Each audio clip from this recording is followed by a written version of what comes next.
Swastiastu. Hai guys, perkenalkan nama aku Imade Agus Adi Permana, bisa dipanggil Agus Adi, nomor absen 16, kelas 11 IPS 2. Aku berasal dari SMA Negeri 1 Semarapura. Dari video ini aku akan membahas biodata salah satu tokoh proklamasi kemerdekaan Indonesia yang berasal dari Maluku, yaitu Johannes Ratu Harhari. Tanpa basa-basi lagi, kita akan langsung ke videonya. Johannes Ratu Harhari dilahirkan di Ulat, Saparua, Maluku pada tanggal 6 Juli 1900. Ayahnya bernama Jan Ratu Harhari dan ibunya bernama Josefi Hiarets. Ayahnya merupakan seorang guru di desa yang bertetangga dengan desanya.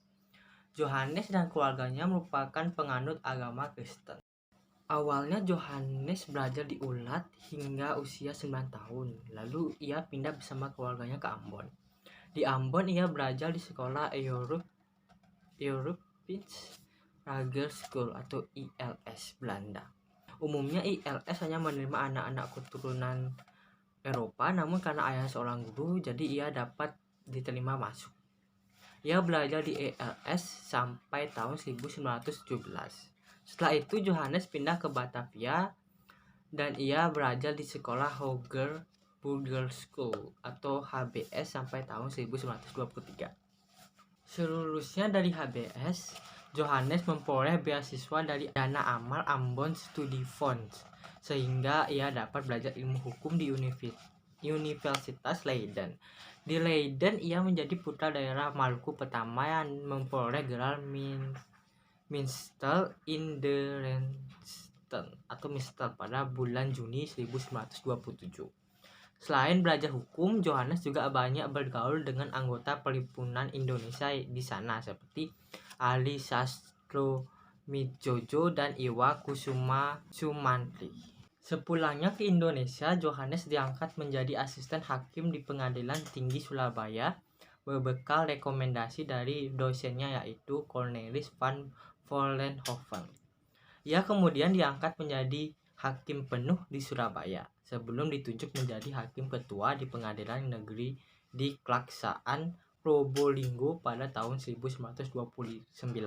Johannes menikah dengan Henriati Patriajawani pada tanggal 26 September 1931 di Yogyakarta. Ia berkenalan dengan Henriati saat ia bekerja di Klaksaan. Pasangan suami istri ini memiliki 7 orang anak. Sebelum menikah dengan Henriati, Johannes sempat menjalin hubungan dengan seorang wanita dari Prancis. Tetapi sepulangnya Johannes ke Indonesia, ia memutuskan untuk menghentikan hubungan tersebut. Hubungan tersebut memang terhalang oleh masalah ekonomi dan juga niat Johannes untuk ikut pergerakan nasional Indonesia. Johannes meninggal dunia pada tanggal 8 November 1959 di Rumah Sakit Umum Pusat Nasional Dr. Cipto Mangunkusumo di Jakarta Pusat.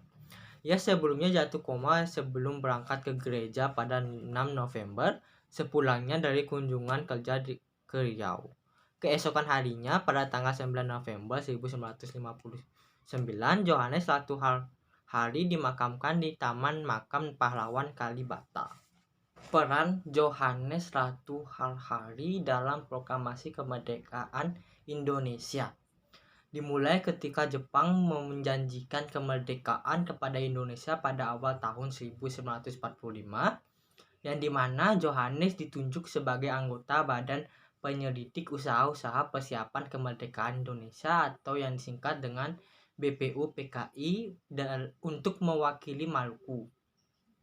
Dalam kapasitas ini, pemerintahan Jepang melalui Johannes meminta agar perantau Ambon untuk berhenti berseteru dengan Jepang dan berfokus untuk meraih kemerdekaan Indonesia. Dalam rapat BPUPKI, Johannes awalnya tidak menyetujui Piagam Jakarta, tepatnya di 7 kata, yaitu dengan kewajiban menjalankan syariat Islam bagi pemeluknya. Kalimat ini dianggap diskriminatif dan berdampak untuk masyarakat non-muslim lainnya. Namun setelah dibujuk Soekarno, ia beserta A.A. Maramis, yaitu anggota BPUPKI beragama Kristen lainnya, setuju atas Piagam Jakarta apa adanya. Johannes ditunjuk kembali sebagai perwakilan Maluku dalam Panitia Persiapan Kemerdekaan Indonesia atau PPKI. Ia turut serta dalam upacara proklamasi kemerdekaan Indonesia dengan setiran jas putih dan berdiri tepat di belakang Soekarno dan Muhatta.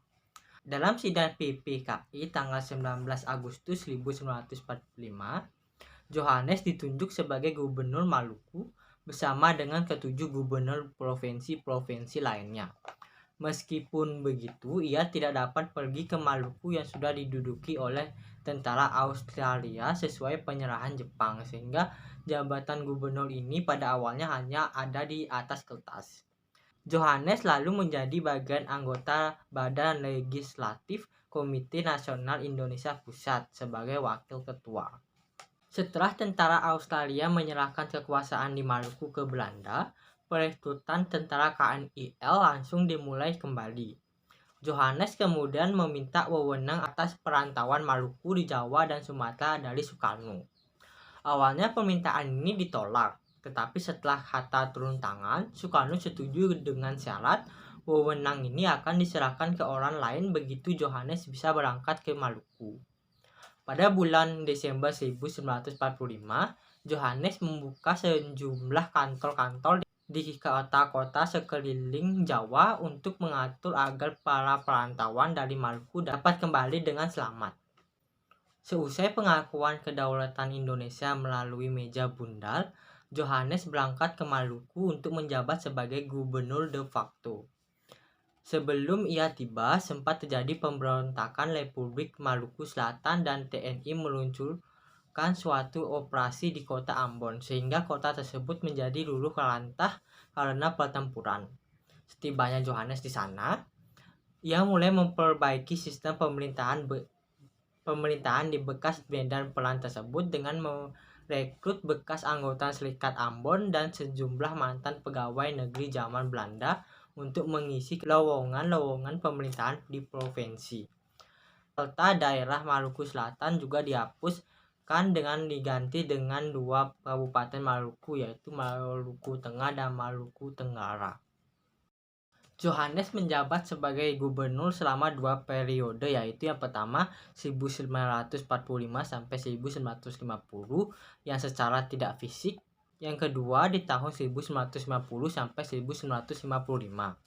Karir Johannes sebagai gubernur berhenti karena pecahnya koalisi antara KIR dan Kabinet Ali Sastro Amindjojo I. Alasan saya memilih tokoh proklamasi Johannes Harari karena menurut saya tokoh Johannes ini memiliki sifat yang bijaksana, pemberani, tegas, dan lugas. Ia bahkan tidak ragu untuk mengemukakan pendapatnya yang berbeda mengenai suatu hal, seperti ketika ia memilih mundur dari posisi hakim untuk ikut dalam kegiatan kemerdekaan Indonesia, serta ketika ia mengemukakan bahwa terdapat kalimat dan pasal-pasal yang lebih mengarah ke satu agama. Selain itu, saya juga memilih dia karena sangat jarang ada yang membahas tentang tokoh proklamasi kemerdekaan Indonesia yang berasal dari luar Pulau Jawa, walaupun peran mereka sangatlah penting. Sekian yang bisa saya sampaikan dalam video ini. Semoga video ini berguna dan bermanfaat, dan mohon maaf bila ada salah-salah kata dalam pengucapan saya. Dan saya mengucapkan terima kasih, serta saya mengucapkan Om Santi Santi Santi Om.